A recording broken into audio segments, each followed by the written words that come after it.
नमस्कार, loud speaker 90 FM देख रहे हैं आप। मैं हूं आपके साथ सोनी और मेरे साथ जो खूबसूरत लेडी बैठी हैं वो है principal and owner of SS academy, जिन्होंने नेचुरोपैथी से पीएचडी भी की है। मैम, लाउड स्पीकर 90 FM के स्टूडियो में बहुत बहुत स्वागत है आपका। Thank you.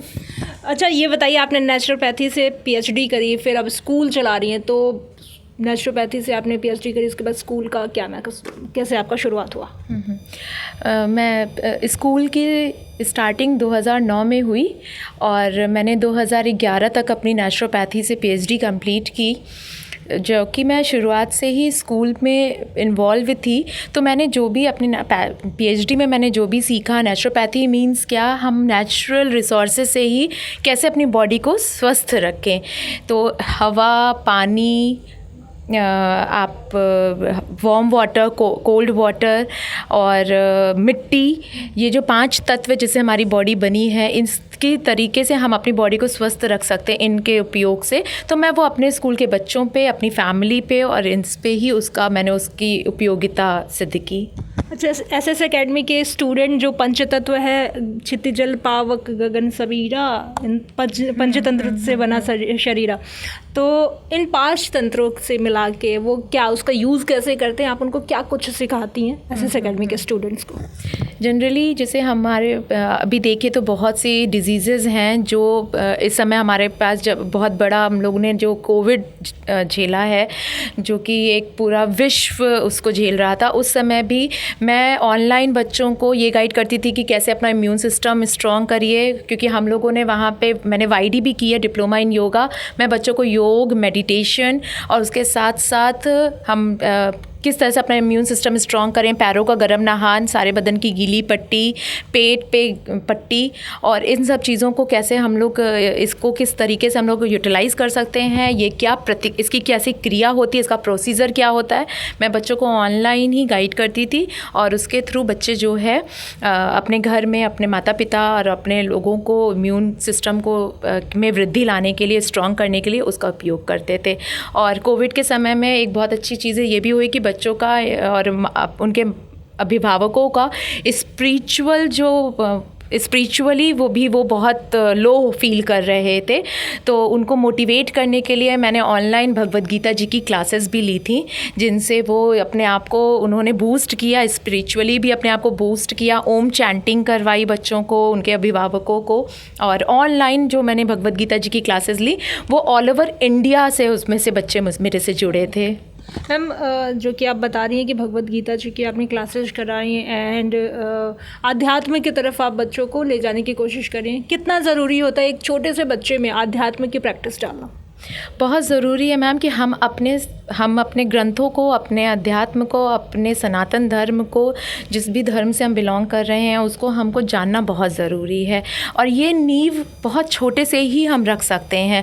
बड़े होने के बाद अगर हमने नींव वो छोटे से नहीं रखी है तो बच्चे हमारी बात समझते नहीं हैं, सुनते नहीं। लेकिन अगर हम छोटेपन से ही बच्चों के अंदर वो नींव डालते हैं, वो स्पिरिचुअलिज्म डालते हैं बच्चों को, अपने अध्यात्म के बारे, अपने ग्रंथों के बारे में, गीता जी के बारे में, जो कि गीता जी सिर्फ हमारे सनातन धर्म के लिए नहीं है, वो एक आर्ट ऑफ लिविंग है जिसको हर लोगों को पढ़ना चाहिए। क्योंकि अगर आपके पास दिमाग में कोई भी क्वेश्चन है और उसका आंसर, आप गीता जी का किसी भी पेज को खोल लीजिए, उस क्वेश्चन का आंसर आपको मिल जाता है। तो बच्चों को ये सारे हमारे ग्रंथ, जितने भी हमारे वेद हैं, हमारे उपनिषद हैं, उनके कुछ नॉलेज होनी चाहिए, ताकि वो उसमें बड़े होने के बाद तक इंटरेस्ट लेते रहें। तो मैं ये रिक्वेस्ट मैं सारे अभिभावकों और स्कूल्स, टीचर्स सबसे करूँगी कि बच्चों को ज़रूरी है कि हम स्पिरिचुअल डेवलपमेंट भी उनका करें। मैम, आप बता रही हैं कि आप योगा की भी क्लासेस लेते हैं, स्पिरिचुअल भी क्लासेस हैं, बहुत सारे इस बारी चेंज हुए हैं हमारे सब्जेक्ट में, बहुत सारे चैप्टर्स चेंज हुए हैं। तो आपका स्कूल भी है, स्टूडेंट्स आपके 12th तक के स्टूडेंट्स हैं मैम के स्कूल में, तो क्या इफ़ेक्ट पड़ा है बच्चों पे ये जो क्लासेस और ये जो सिलेबस चेंज हुआ है उसका? बहुत सुंदर इफ़ेक्ट है एंड इसके लिए मैं सीबीएसई को थैंक भी करूँगी, क्योंकि अभी जो सीबीएसई ने अपना जो एनईपी कॉन्सेप्ट लाया उसमें बच्चों को स्किल बेस्ड लर्निंग दिया है।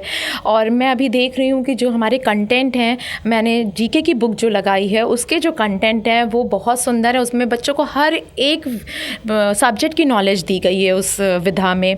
जैसे लाइक बच्चों को योग के बारे में भी बताया गया है, बच्चों को डिजीज़ के बारे में भी बताई गई है, बच्चों को आर्टिफिशियल इंटेलिजेंस के बारे में भी बताया गया है, और बच्चों की स्किल डेवलप करने के लिए पैराग्राफ दिया गया है और बच्चों को खुद से ढूंढ ढूंढ के आंसर्स उसमें लिखने हैं। तो ये एक बहुत बड़ा स्किल डेवलपमेंट है बच्चों के लिए कि वो खुद से उसको पढ़ते हैं, खुद से उसके आंसर्स ढूंढते हैं और खुद आके टीचर्स को बताते हैं। तो ये सीबीएसई ने ये जो एक किया है एनईपी कॉन्सेप्ट जो लाया है वो निश्चय ही बच्चों के बारे में, उनके भविष्य के बारे में सोचते हुए दूरगामी एक कॉन्सेप्ट वो लाए हैं सीबीएसई। अच्छा, जो पेरेंट है उनका, कई सारे पेरेंट का ये शिकायत होती है कि बच्चों को एक्स्ट्रा करिकुलम एक्टिविटीज़ में ज़्यादा इन्वॉल्व किया जाता है, पढ़ाई पे कम ध्यान दिया जाता है, तो ऐसे पेरेंट के लिए आपका क्या कहना है? देखिए, स्कूल का जो करिकुलम जो भी डिज़ाइन होता है वो बच्चों के हर एक एस्पेक्ट्स को डेवलप करने के लिए डिज़ाइन होता है। तो स्कूल के करिकुलम में इस तरीके का कोई क्वेश्चन अराइज़ नहीं हो सकता है कि बच्चों को हम स्टडीज़ से दूर रख रहे हैं और एक्स्ट्रा करिकुलर में ज़्यादा इन्वॉल्व कर रहे हैं, क्योंकि वो एक पीरियड होते हैं हर एक सब्जेक्ट्स के, हर एक एक्स्ट्रा करिकुलर एक्टिविटीज़ के लिए पीरियड्स होते हैं। तो ये सारी चीज़ें स्कूल देखते हुए, समझते हुए ही उन चीज़ों को डिसाइड करता है। अगर हम वहाँ पे बच्चे हमारे पास एजुकेशन के लिए आ रहे हैं और हम उनको एजुकेट नहीं करेंगे तो ये हम अपने बच्चों के तरफ से या अपनी तरफ से उनके लिए नाइंसाफ़ी करेंगे, वो हम अपना 100% नहीं दे पाएंगे।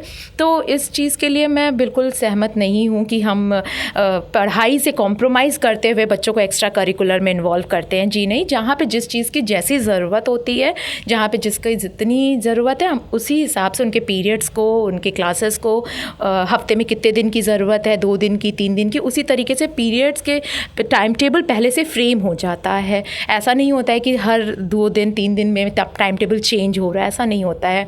तो उसी हिसाब से टाइम टेबल फ्रेम होता है और उसी हिसाब से हम लोग बच्चों को गाइड करते हैं। ओके, बच्चे जो हैं वो 7 से 8 घंटे, मैक्सिमम 7 से 8 घंटे आपके पास रहते हैं, बाकी के टाइम वो अपने पेरेंट के पास रहते हैं। तो ऐसे में पेरेंट के रोल को आप कहाँ तक समझती हैं, क्या कहती हैं उस पर? बहुत ज़रूरी है पेरेंटिंग स्किल बहुत ज़रूरी है। और पेरेंट्स को, चाहे आजकल जैसे हम देखते हैं तो ये प्रॉब्लम हम लोग के पास बहुत ज़्यादा आती है कि पेरेंट्स सोचते हैं कि अब हम ट्यूशन लगा दिए हैं, हम फ्री हो गए हैं। लेकिन मैं सारे पेरेंट्स से, अभिभावकों से रिक्वेस्ट करती हूँ कि आप चाहे कितने भी ट्यूशन लगा दीजिए, लेकिन एटलीस्ट आपको मदर्स को exactly half an hour 45 minute अपने बच्चे को ज़रूर देना है। आजकल बच्चों को पीटा नहीं जा रहा है। हम लोग का एक टाइम था जब पेरेंट खुद जाके, हमारे पिताजी खुद जाके स्कूल में बोल के आते थे कि कोई भी गलती करे तो अच्छे से कूटिएगा इसको लेकिन अब बच्चों को कूटा नहीं जा रहा है। तो ऐसे में बच्चों को, मतलब एक डर अगर बच्चों के अंदर आप लोग को डालना हो, या फिर अगर कोई बच्चा ऐसा है, ज़िद्दी है, जो काम नहीं कर रहा है, पढ़ाई नहीं कर रहा है, तो उसको कैसे टैकल करते हैं आप? अब मारने पीटने वाला जो सिस्टम है वो बहुत दूर हो गया है। किसी भी बच्चे को इस तरीके की कोई पनिशमेंट नहीं मिलती है। हमारे पास डायरी एक माध्यम है जिससे हम अपनी बातों को पेरेंट्स तक पहुंचाते हैं, और बच्चों को फ़ोन करके पेरेंट्स तक हम अपनी बातों को पहुंचा देते हैं। तो अब सोशल मीडिया एंड डिजिटलाइजेशन का ज़माना है, तो मोबाइल फ़ोन का यूज़ करके कि हाँ बच्चों की बात, अपने बच्चे का वर्क नहीं पूरा है, या तो वो सारी चीज़ें हम पेरेंट तक पहुंचाते हैं। और प्यार से ही अब बच्चों को हम लोग टैकल करते हैं। वो चीज़ें नहीं हैं कि हम बच्चों को बहुत डांट के या समझा के, प्यार से इसी तरीके से बच्चों को टैकल करते हैं। अगर कोई बहुत ढीठ बच्चा हो तो? बहुत ढीठ बच्चा है तो उसकी डायरी में लिख के कंप्लेन, उसकी फ़ोटो क्लिक करके व्हाट्सएप कर देते हैं पेरेंट्स को। तो स्कूल में आपके पेरेंट्स जाके बोले कि अच्छा, पिटाई हुई है कि नहीं? मेरा स्कूल तो बहुत स्ट्रिक्ट स्कूल था।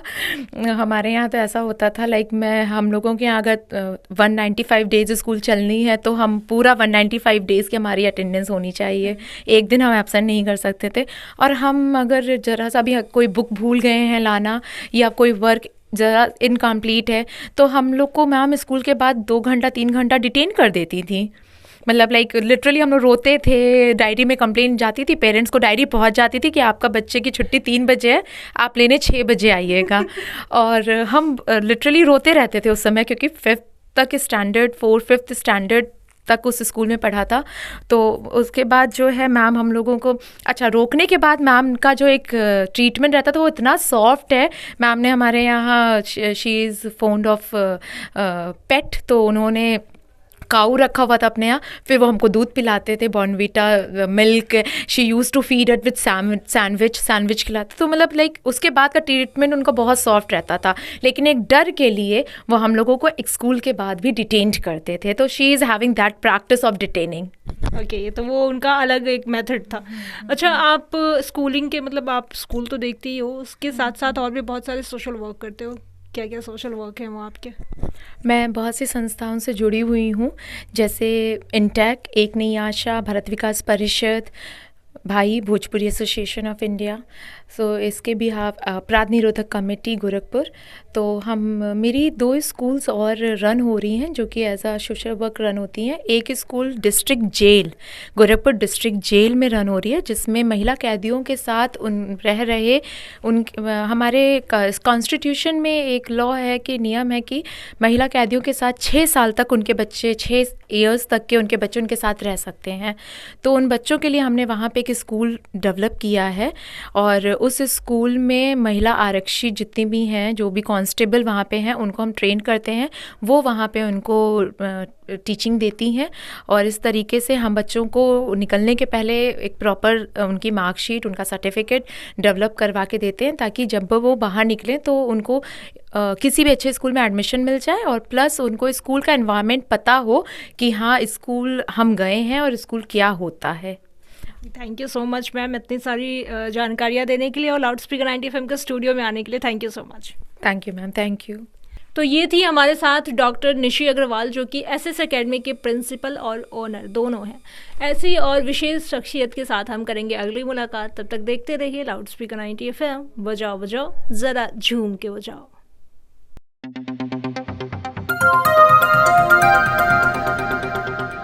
बजाओ जरा झूम के बजाओ, बजाओ बजाओ जरा झूम के बजाओ।